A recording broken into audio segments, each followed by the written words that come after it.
повышение ставки с 12 до 16% в сочетании с резким понижением порога постановки на учет по НДС, мы считаем, что приведет к сокращению субъектов предпринимательства, которые у нас вообще готовы работать в рамках вот таких условий.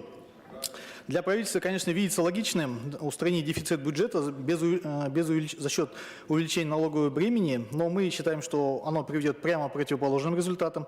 Многие малые и микробизнесы не смогут выдержать налоговую нагрузку, будут уходить в тень вынужденно.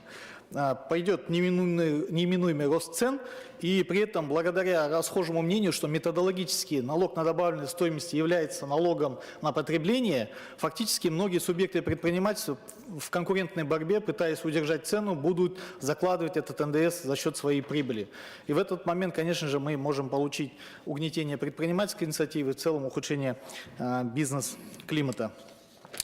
Наиболее уязвимым, конечно же, остается у нас малый и средний бизнес с невысокой маржинальностью. При этом мы хотели бы обратить внимание на то, что вот те расчеты, которые сейчас на сегодняшний день правительство нам дает, они должны непосредственно глубоко проанализированы быть по секторам экономики, по регионам и так далее. То есть таких выводов на основе обобщенных данных быть, мы считаем, не должно.